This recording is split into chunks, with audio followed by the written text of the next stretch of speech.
முதலமைச்சர் செல்வி ஜெயலலிதாவின் சீரிய முயற்சியால் சிறப்பாக நடைபெற்று வரும் உலக முதலீட்டாளர்கள் மாநாடு 2015 பங்கேற்றுள்ள முதலீட்டாளர்கள் முதலமைச்சரின் வேண்டுகோளை ஏற்று தமிழ்நாட்டில் பெருமளவுக்கு முதலீடு செய்ய முன்வந்துள்ளனர்.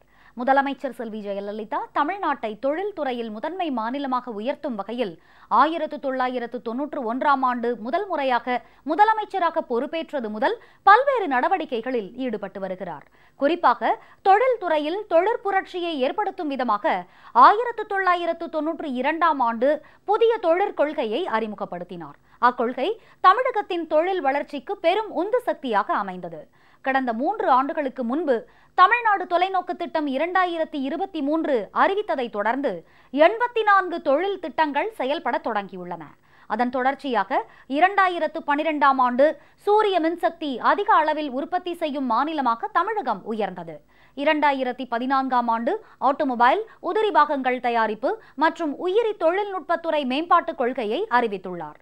தற்போது உலக முதலீட்டாளர்கள் மாநாடு 2015ஐ சீரும் சிறப்புமாக முதலமைச்சர் நடத்தி வரும் நிலையில் நேற்று மாநாட்டுக்கு தலைமை வகித்து தொடக்க விழா பேருரையாற்றிய முதலமைச்சர் செல்வி ஜெயலலிதா தமிழகம் தொழில் துறைக்கான சிறந்த உட்கட்டமைப்பு வசதிகளையும் கல்வி மற்றும் தொழில் திறனில் மேம்பட்ட மனித வளத்தையும் கொண்ட மாநிலமாக திகழ்வதாகவும் தமிழகத்தில் குறிப்பாக தென் மாவட்டங்களில் தொழில் தொடங்குபவர்களுக்கு பல்வேறு சலுகைகளையும் அறிவித்தார்.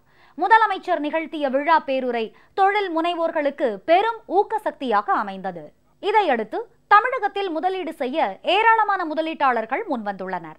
அதானி நிறுவனம் 15,000 கோடி ரூபாய் முதல் 20,000 கோடி ரூபாயும், சன் எடிசன் நிறுவனம் 12,000 கோடி ரூபாய் முதல் 14,000 கோடி ரூபாயும், HCL நிறுவனம் 6,000 கோடி ரூபாயும், MRF டயர் நிறுவனம் பெரம்பலூர் மற்றும் அரக்கோணத்தில் 4,500 கோடி ரூபாயும், ITC குழுமம் 2,500 கோடி ரூபாயும், மஹேந்திரா அண்ட் மஹேந்திரா லிமிடெட் நிறுவனம் 2,000 கோடி ரூபாயும், யமஹா மோட்டார் பிரைவேட் லிமிடெட் நிறுவனம் 1,500 கோடி ரூபாயும், TVS மோட்டார் நிறுவனம் ஓசூரில் 800 கோடி ரூபாயும், TICEL பயோ பார்க் நிறுவனம் 168 கோடி ரூபாயும் முதலீடு செய்ய உள்ளதாக அறிவித்துள்ளன. மேலும் ஏராளமான நிறுவனங்கள் பல கோடி ரூபாய் முதலீட்டுடன் தொழில் தொடங்க முன்வந்துள்ளன.